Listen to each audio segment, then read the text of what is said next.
We're gathered here tonight on a rather unusual and painful Shabbat this week. And so before we start our service, we are going to have an extra little pre-service. So we'll be able to hear from some of our elected officials, some of our partners in faith, and memorialize what is happening before we start the service proper. And so, with that in mind, I would first like to begin by calling on Beth to make a few pre-flight announcements. Thank you. Believe it or not, we do this regardless of what is happening overseas. We want you to just stop for a moment and take a look around at the closest exit. A little van of white for you. The bathrooms are straight outside and to the right, along with water. And please join us immediately following services for a special oneg, generously and lovingly sponsored by Rabbi Rosner and his wife, Rebbitzin Noemi Taylor Rosner. Thank you and Shabbat Shalom.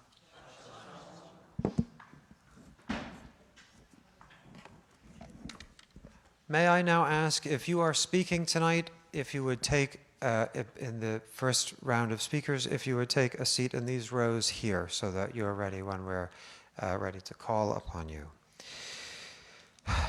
Okay, so tonight we're going to begin with the singing of two anthems because we feel tonight it is important to honor the United States, where we are citizens, and to honor Israel, who is under attack, and where our sisters and brothers in faith bleed and are held hostage. And so we will begin tonight, as many of you who attended public school somewhere in Orange County will remember, with the Star-Spangled Banner. Please rise and face the colors. Members of the uniformed services may come to may salute. Everyone else, hands over your hearts. Can you see by the dawn's early light what so proudly we hailed at the twilight's last gleaming, whose broad stripes and bright stars through the perilous fight o'er the ramparts we watched were so gallantly streaming, and the rocket's red glare, the bombs bursting in air, gave proof through the night that our flag was still there. Oh, say does that star-spangled banner yet wave o'er the land of the free and the home of the brave.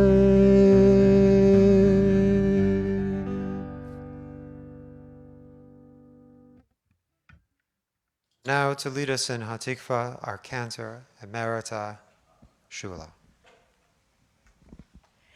I'd like to invite everyone to join. If you don't know the words, you can just hum along or lala or whatever, and think about what it's about. It's about as long as there's a breath left in us, we will never stop hoping for peace. So as you hum along, if you don't know the words, have that thought. That's all that counts. Kol od balevav penima nefesh Yehudi homiya ulefatei mizrach kadima עין לציון צופיה. עוד לא אבדה תקוותנו, התקווה בת שנות 2000, להיות עם חופשי בארצנו, ארץ ציון וירושלים.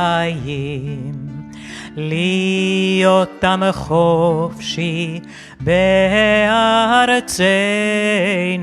ארץ ציון וירושלים.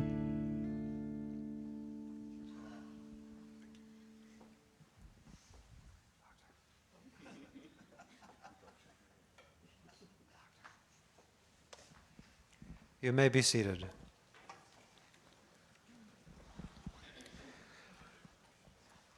It is my honor and privilege to call upon Mike Munzing, Mayor Pro Tem of Aliso Viejo, and Max and Duncan, Council Member for Aliso Viejo, to address the community.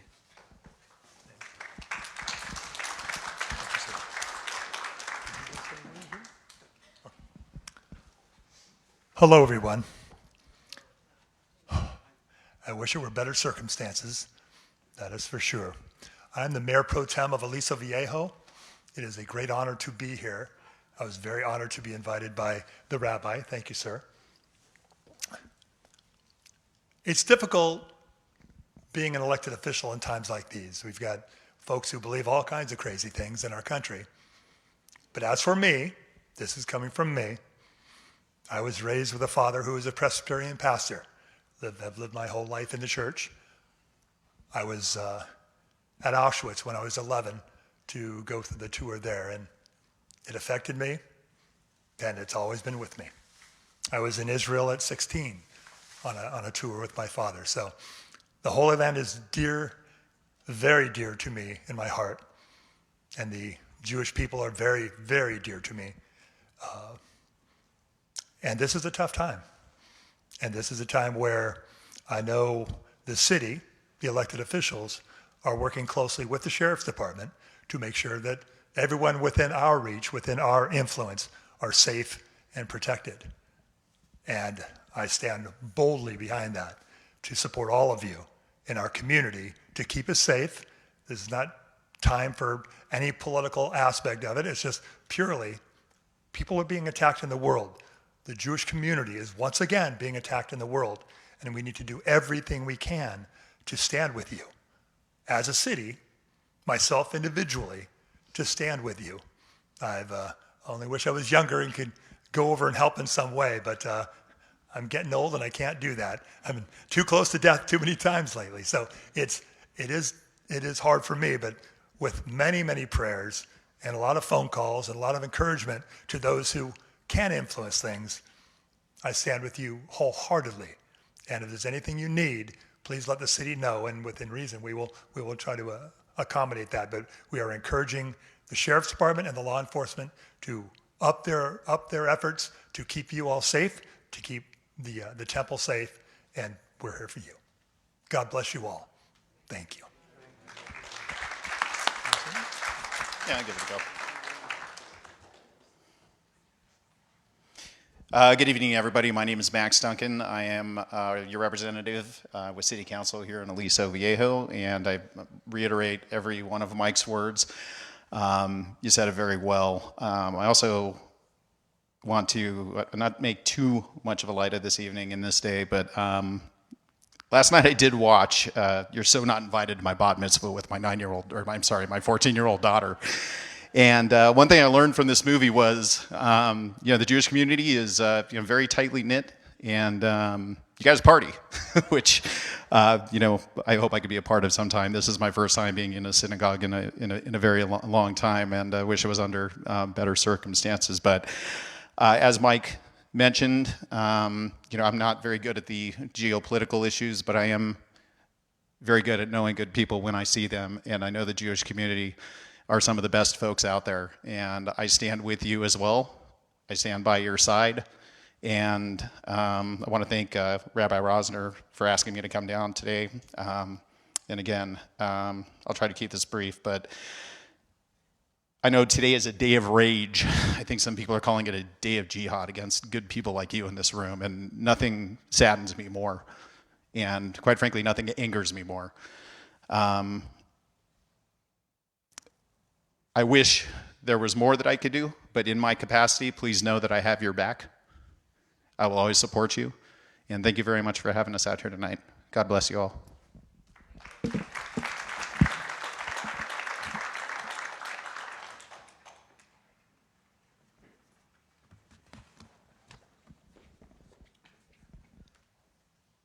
Thank you, gentlemen. And we are so appreciative of your taking the time tonight on such short notice. It is now my privilege to call Aarti Chopra and the representatives of our Hindu faith community.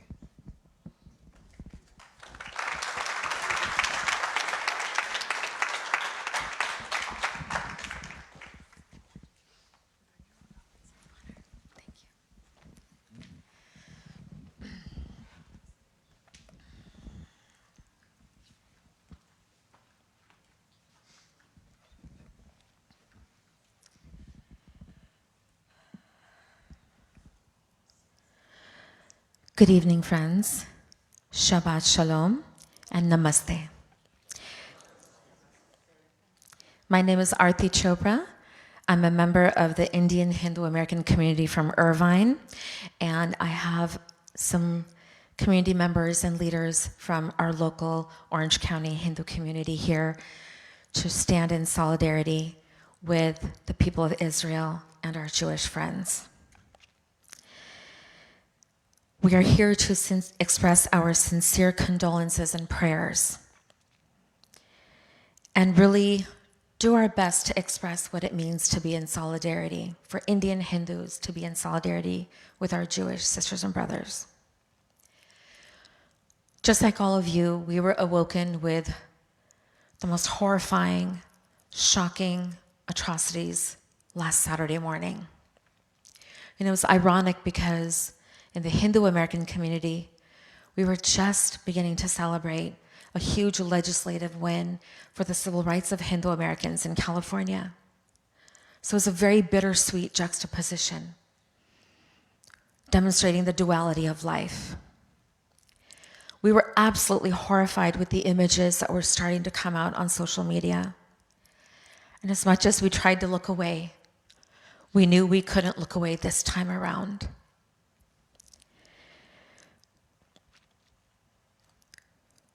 Many of you may or may not know this, but India, our country of origin, and where the majority Hindus live in the world, just like the majority Jewish people live in Israel, there are many similarities that would make us like sister countries of origin.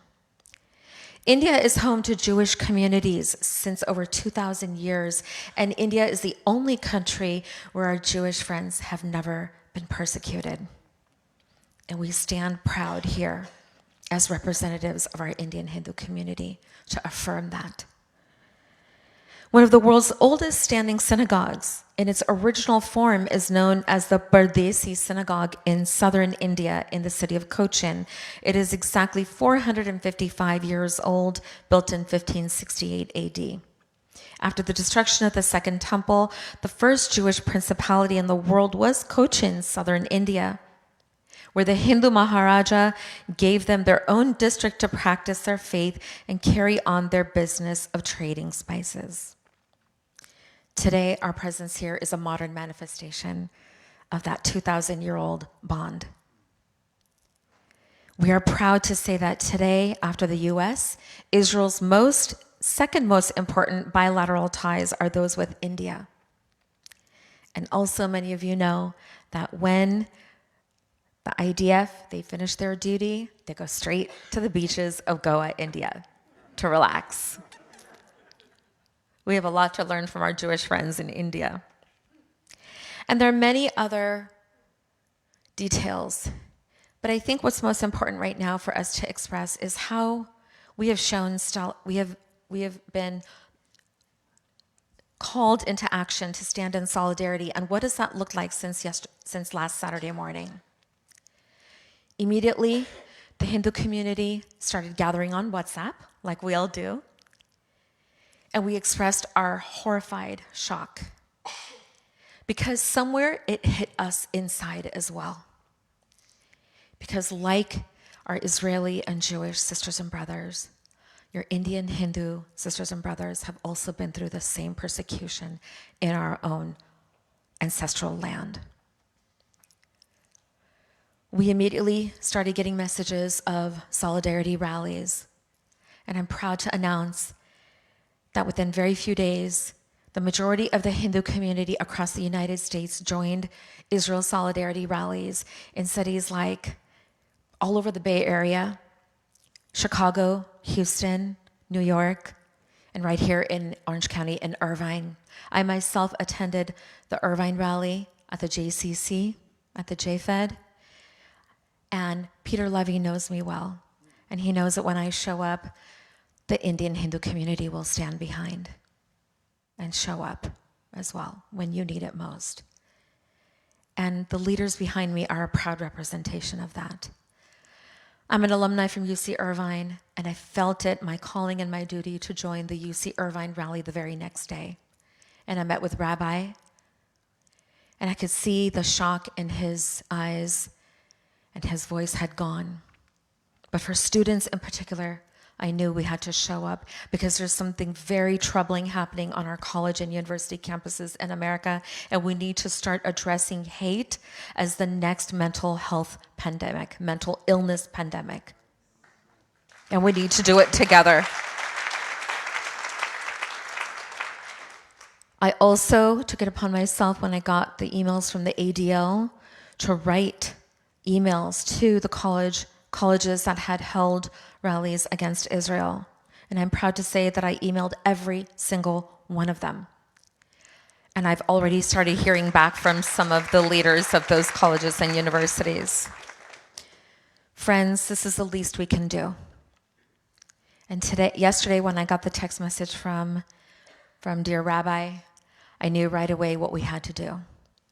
And so I'll hand it over to our next speaker, and please know that your Indian Hindu sisters and brothers stand in complete solidarity with our Jewish and Israeli sisters and brothers. Namaste, Shalom.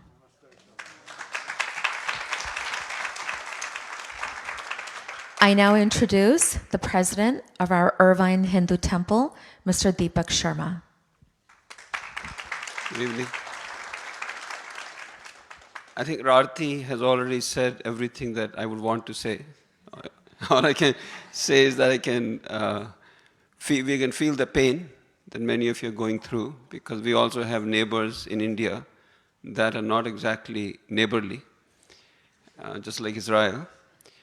One of the things I did want to mention as the president of the Irvine Hindu Temple, we call it Mandir, we do something called Shanti Path, which is a prayer of peace. And I will talk to our priests to find a day that where we can do it. It's about half an hour to 45 minutes. I would welcome all of you to attend. And the hospitality received over here today, I hope we can give the same hospitality to all of you.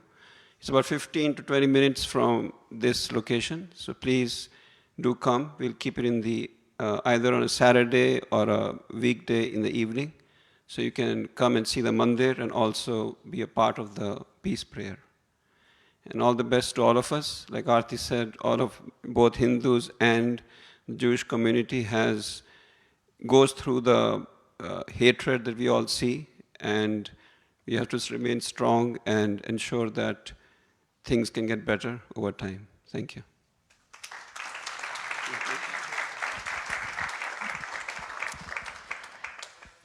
I would now like to call upon Priya Raghuram for her words. And if you notice, we represented in solidarity also by wearing our traditional ethnic Indian attire in the colors of the Israeli flag.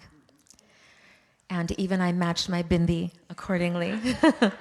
Combination of the colors of the Israeli flag and the Indian flag.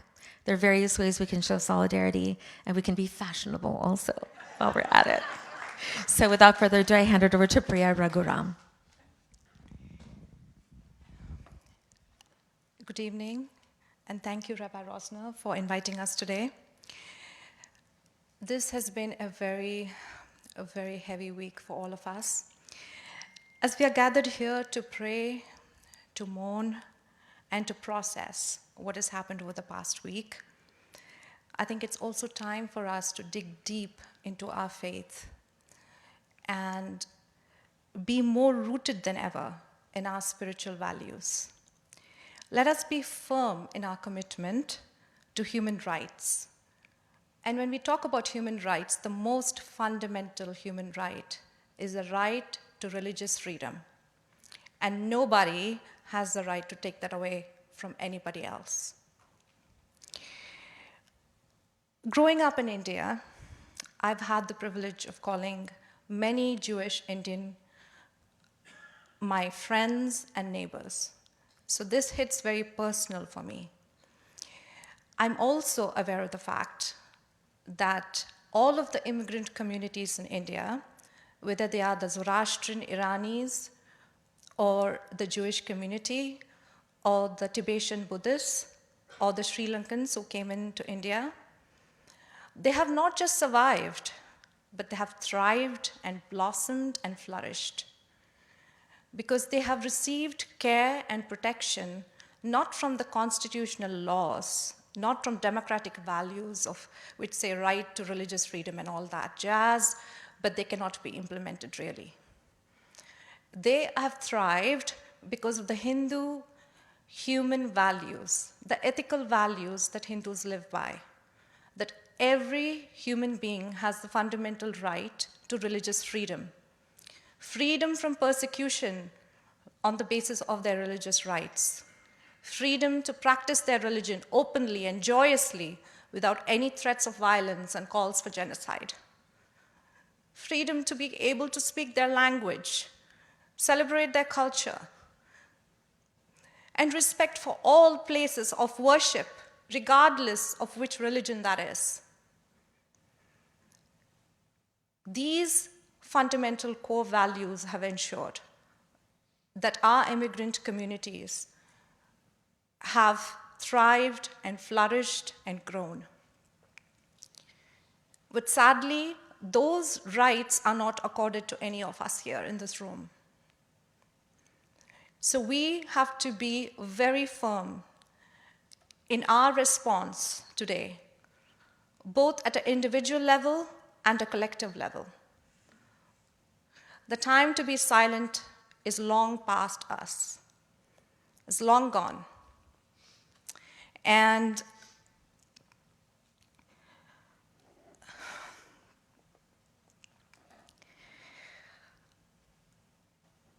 I stand with all my Hindu brothers and sisters in strongly condemning any hate or violence against the Jewish community and the State of Israel. We also support the State of Israel in its act of self-defense against these barbaric and heinous acts of violence and calls for jihad. Most important of all, our strongest condemnation is for all those who have remained silent, those educational institutions that Aarti pointed out, those students who gleefully attended meetings celebrating the loss of innocent lives, and most importantly, those who are armed with wily tactics, who are able to spin false narratives and create fake storylines which paint these terrorists and barbarians into humanitarians and victims themselves. Collectively, together, we must hold them all accountable and answerable. Please know that you are not alone. Please know that you are not without friends or allies. The Hindu American community across the nation, and actually Hindus from all walks of world, all parts of the world, and especially from India, stand firmly with the State of Israel and the Jewish community in this time of need. You have our hearts and our prayers, and we hope for a very swift and speedy and a resolute end to this humanitarian crisis. Thank you.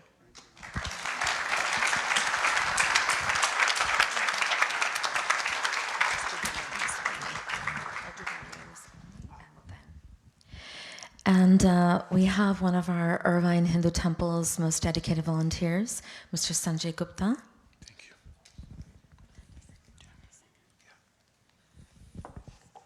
Hari Om, Namaste, Shalom. I am here impromptu, so I will not talk about what happened. It was barbaric, historic, no reason for doing what was done, but I want to talk about what needs to be done. Okay. This really angers my heart because we've been going through this a lot. I would request the Jewish community to take a look and see where their money is being donated to these institutions, because that's where the nest of snakes is being, brooded. So in order for us to put this to an end, we need to go to the root. And one of those is all that funding, all that money that's being given to people who are misusing it. Okay? So I'm solidly with you. Sorry, I break up when I hear these kind of things.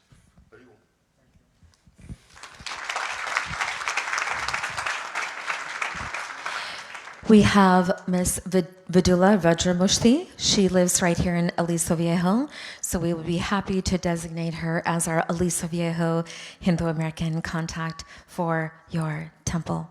And then at the very end, we have Mr. Ganpati Mudugar, and he is the best of Hindu and American. And we all stand in solidarity. Once again, thank you for this opportunity, Rabbi, and to allow us to speak today during the most painful time to your congregation. Thank you. Namaste. Shabbat Shalom.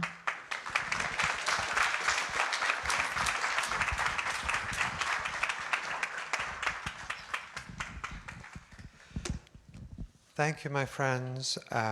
It is my honor to call up our last speaker this evening, Becky Lamaka, Director of Grief Support, and the team from O'Connor Mortuary.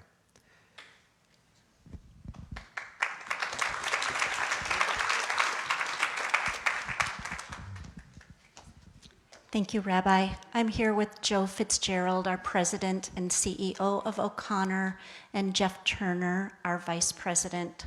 Shabbat Shalom. Over the past week, our world looks so bleak, and our hearts ache with unbearable grief.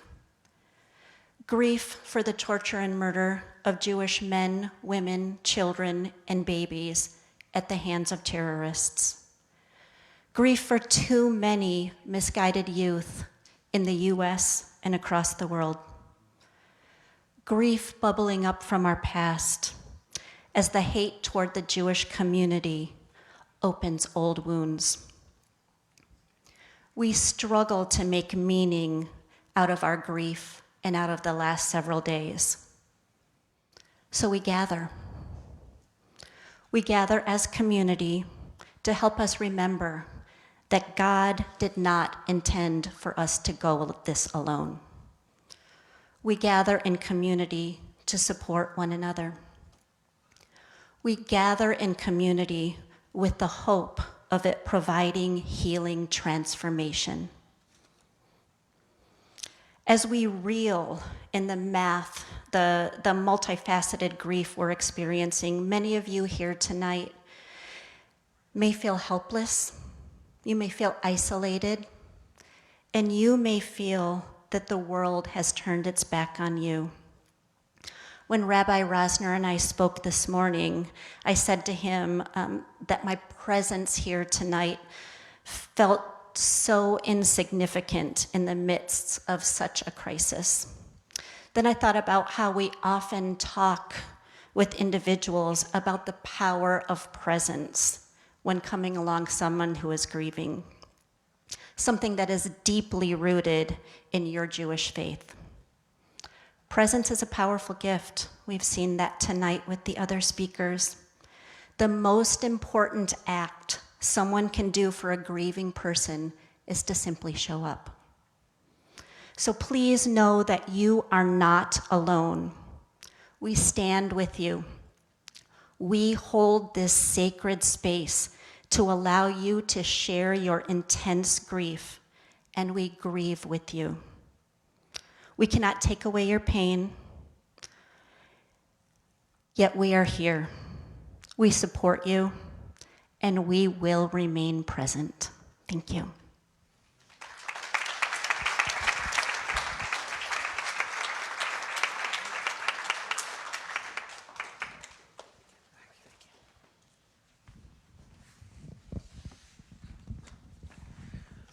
Thank you to all of our speakers tonight. Before we light our Shabbat candles and begin our service, the way that we do every week, war or no war, we're going to light this special menorah. This is not a Hanukkah menorah. This is a temple menorah. This is the lamp that was supposed to have burned in the two temples, not this exact one, of course, but this shape of lamp is supposed to have burned in the Temple of Jerusalem. It is officially forbidden to mourn on Shabbat, and so we cannot light candles in honor of those who have died during a Shabbat service. But we can light this temple-style menorah, and we can say to ourselves, Ner Adonai Nishmat Adam, the light of God is the soul of humanity. I would like to invite up our current president and our past presidents, all past presidents of this merged congregation or of the separate presidents who predated the merger on either side, Bethel and Eilat, to join us up here together. I'll ask everyone to stand. I cannot ask for a moment of silence officially in mourning. I will ask for a moment of silence out of respect for the souls of all humankind embodied in this light. My friends.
Ner Adonai Nishmat Adam, a spark of divinity burns within all of us. I ask you to please remain silent as we reflect on these lights for a moment before we light the Shabbat candles.